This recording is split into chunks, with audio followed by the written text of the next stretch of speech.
अगर इस वीडियो पर अहान शेट्टी ने कमेंट कर दिया अरे नहीं, हमने इस ट्रेंड को फॉलो किए बिना ही बॉर्डर 2 फिल्म देख ली है और अभी हम यही डिस्कस करेंगे कि 1997 में आई बॉर्डर की ट्रिविया के अलावा इस फिल्म में नया क्या क्या है। बॉर्डर 2 को लेकर मीडिया में कई सारी अटकलें लगाई गई, मसलन कि ये बैटल ऑफ बसंतर पर बेस्ड है। इसमें ब्रिगेडियर हरदेव सिंह क्लेर और मेजर जनरल होशियार सिंह दहिया की कहानी है। इन सारी अटकलों पर अपडेट ये है कि ये फिल्म 1971 वॉर के किसी एक बैटल पर बेस्ड नहीं है, बल्कि इस फिल्म में 1971 के पूरे वॉर का निचोड़ दिखाने की कोशिश की गई है। लेकिन इससे भी ज्यादा ये एक युद्ध के इमोशन की कहानी है। फिल्म ना तो ब्रिगेडियर क्लेर के जीवन पर बेस्ड है और ना ही मेजर जनरल होशियार सिंह के जैसी खबरें थी, लेकिन ये एक अलग तरह का सिनेमा एक्सपेरिमेंट है जो हमने धुरंधर के कुछ किरदारों में भी देखा था। बॉर्डर 2 में ब्रिगेडियर क्लेर और मेजर जनरल होशियार सिंह के जीवन की एकदम नकल नहीं की गई है, बल्कि एक अलग कहानी में उनकी पर्सनालिटी और उनके एटीट्यूड को एडॉप्ट किया गया है। सनी देओल के किरदार का नाम है मेजर जनरल फतेह सिंह क्लेर, जो ब्रिगेडियर क्लेर से प्रेरित है, ऐसी खबरें हैं। दोनों एक ही तरह से फंक्शन जरूर करते हैं, लेकिन उनकी कहानियां बिल्कुल अलग है। ब्रिगेडियर क्लेर ईस्टर्न फ्रंट पर थे, जबकि फतेह सिंह क्लेर का किरदार वेस्टर्न फ्रंट पर है। दोनों में जो कॉमन है वो ये है कि दोनों हमेशा सबसे आगे रहते हैं और कम्युनिकेशन की अहमियत को समझते हैं। जब दुश्मन के इलाके में हमला करते हैं तो उनका पहला टारगेट होता है उनके कम्युनिकेशन लाइन को काटना, ताकि आगे से मदद ना आ सके। ब्रिगेडियर क्लेर सिग्नल कोर से थे, उनका काम सेना को मैसेज पहुंचाना ही था, तो उनको कम्युनिकेशन की समझ थी। यही चीज सनी देओल के किरदार में अडॉप्ट किया गया है। ऐसा ही वरुण धवन के किरदार मेजर जनरल होशियार सिंह के साथ भी है। फंक्शन सेम है लेकिन कहानी अलग है। तो इस फिल्म को देखने के लिए आपको फैक्ट्स लेकर नहीं बैठने हैं। ये कोई डॉक्यूमेंट्री नहीं है, बल्कि 100% सिनेमा है।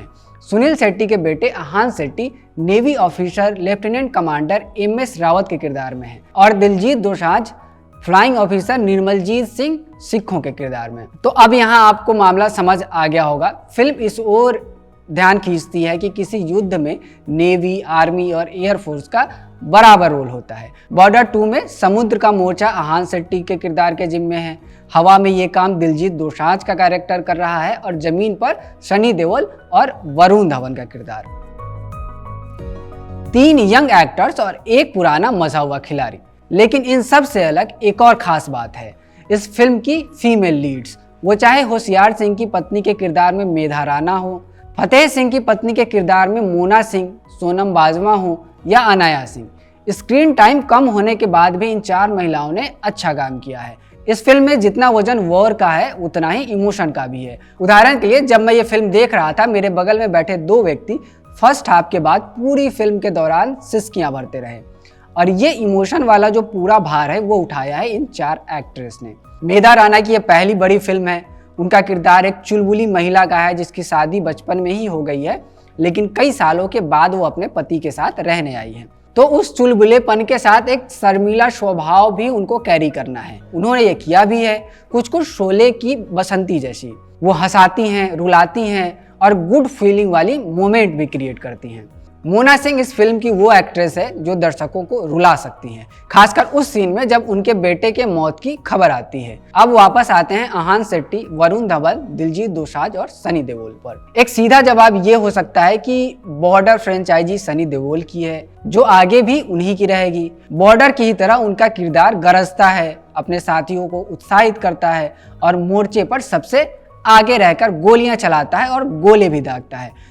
पर इसमें ऐसा कुछ नहीं है जो उन्होंने पहले वाली फिल्म में ना किया हो। लेकिन ऐसा भी नहीं है कि ये सब अखरता है। इसका एक कारण ये हो सकता है कि लंबे अरसे पहले बॉर्डर आई थी, तो सनी को उस किरदार में फिर से देखना एक सुखद अनुभव दे सकता है। अब बात आ जाती है अहान, वरुण और दिलजीत पर, 3 यंगस्टर्स। वरुण के कुछ नंबर कटते हैं, चिट्ठी आई है गाने पर की गई डांस के कारण। इसके लिए उनको सोशल मीडिया पर ट्रोल भी किया गया, लेकिन जब आप फिल्म देखेंगे तो पता चलेगा कि वो एक बहुत छोटा सा हिस्सा है जिसको वायरल किया गया और ये कहा गया कि उन्होंने ओवर एक्टिंग की है। असल बात यह है कि पूरी फिल्म में उन्होंने वैसी ही एक्टिंग की है जैसी वो अपनी पुरानी फिल्मों में करते रहे हैं। डांस वाले सीन के अलावा एक और सीन है जिस पर ध्यान जाता है। जब भी वो दौड़ते हैं तो वो भागम भाग के अक्षय कुमार की तरह दिखते हैं। उनके किरदार में एक ट्रांजिशन है। वो एक ऐसे इंसान है जो सेना में भी अकेले रहना चाहते हैं, लेकिन जब उनकी मुलाकात दिलजीत और अहान के किरदार से होती है तो कुछ मीठी झड़पों के बाद उनसे दोस्ती हो जाती है और फिर वरुण के किरदार में एक ट्रांजिशन आता है। वो मिलनसार हो जाते हैं, सबके साथ मस्ती करने लगते हैं, जोक्स क्रैक करते हैं।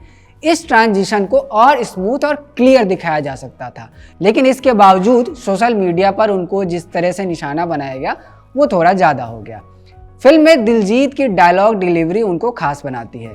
लोग ऊपर देखते हैं तो उनको भगवान दिखते हैं और दुश्मन को सिखों, ये वाला डायलॉग फिल्म में कई बार है और हर बार ऑडियंस तालियां बजाती है। ये दिलजीत का जादू है। बॉर्डर 2 की स्क्रिप्ट को अगर चैप्टर्स में बांटा जाए तो जितने चैप्टर्स वहाँ हैं उन सारे चैप्टर्स को वैसे ही रखिए और हर एक घटना को एक नई कहानी पर फिट कर दीजिए। यही है बॉर्डर 2। ऐसा नहीं है कि किसी सीक्वल में ये पहली बार हुआ है और ऐसा भी नहीं है कि ये हर बार असफल ही होता है। केसरी फिल्म डायरेक्ट करने वाले अनुराग सिंह ने बॉर्डर 2 का निर्देशन किया है। क्या किया है उन्होंने? अनुराग ने यह मेक श्योर किया है कि बॉर्डर 2 की कहानी बॉर्डर से अलग हो, लेकिन इतनी अलग ना हो कि उसकी एक इंडिपेंडेंट पहचान बन जाए। कई बार ऐसा लगता है कि हम बॉर्डर का एक मॉडर्न वर्जन देख रहे हैं, लेकिन बॉर्डर का ट्रिविया ही ऐसा है कि एक पल को भी ये खटकता नहीं है। फिल्म में वॉर की झलकियां दिखाई जाती हैं।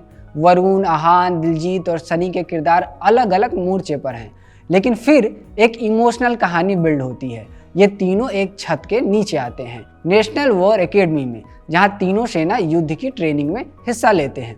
यहीं से एक तिगड़ी बिल्ड होती है और फिर कहानी एक एक करके उनके गांव पहुंचती है। शादी के दिन छुट्टी कैंसिल होती है, सब अपनी ड्यूटी पर वापस आते हैं और फिर चिट्ठियों का दौर चलता है। सैनिक के दो परिवार, एक जहां वो पैदा हुए और दूसरा वो जिनके साथ वो ड्यूटी करते हैं, इनके बीच चल रहे इमोशन को फिल्म में बहुत अच्छे से दिखाया गया है। ऐसा भी नहीं कह सकते कि ये कोई एक्स्ट्रा ऑर्डिनरी फिल्म बन गई है, लेकिन ये कहा जा सकता है कि एक ऐसा सीक्वल है जो एक उपयुक्त अंतराल के बाद आया है। फिल्म में कॉमेडी भी है, कई मौके हैं जब पूरा थिएटर एक साथ हंसता है, लेकिन इन सब से बढ़कर जिसकी सबसे ज़्यादा तारीफ होनी चाहिए वो है बॉर्डर 2 का बैकग्राउंड म्यूजिक।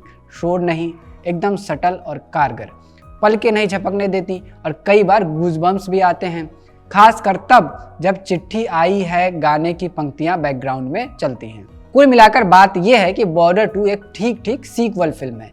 इसमें बहुत ज़्यादा नयापन तो नहीं है, लेकिन जो रिपीटेशन है वो उबाऊ नहीं है। कॉमेडी है, एक्शन है, इमोशन है, रोमांस है और अच्छे गाने भी हैं। और हाँ, एक और बात, बॉर्डर 2 में उसके ट्रेलर से बहुत ज़्यादा कुछ है।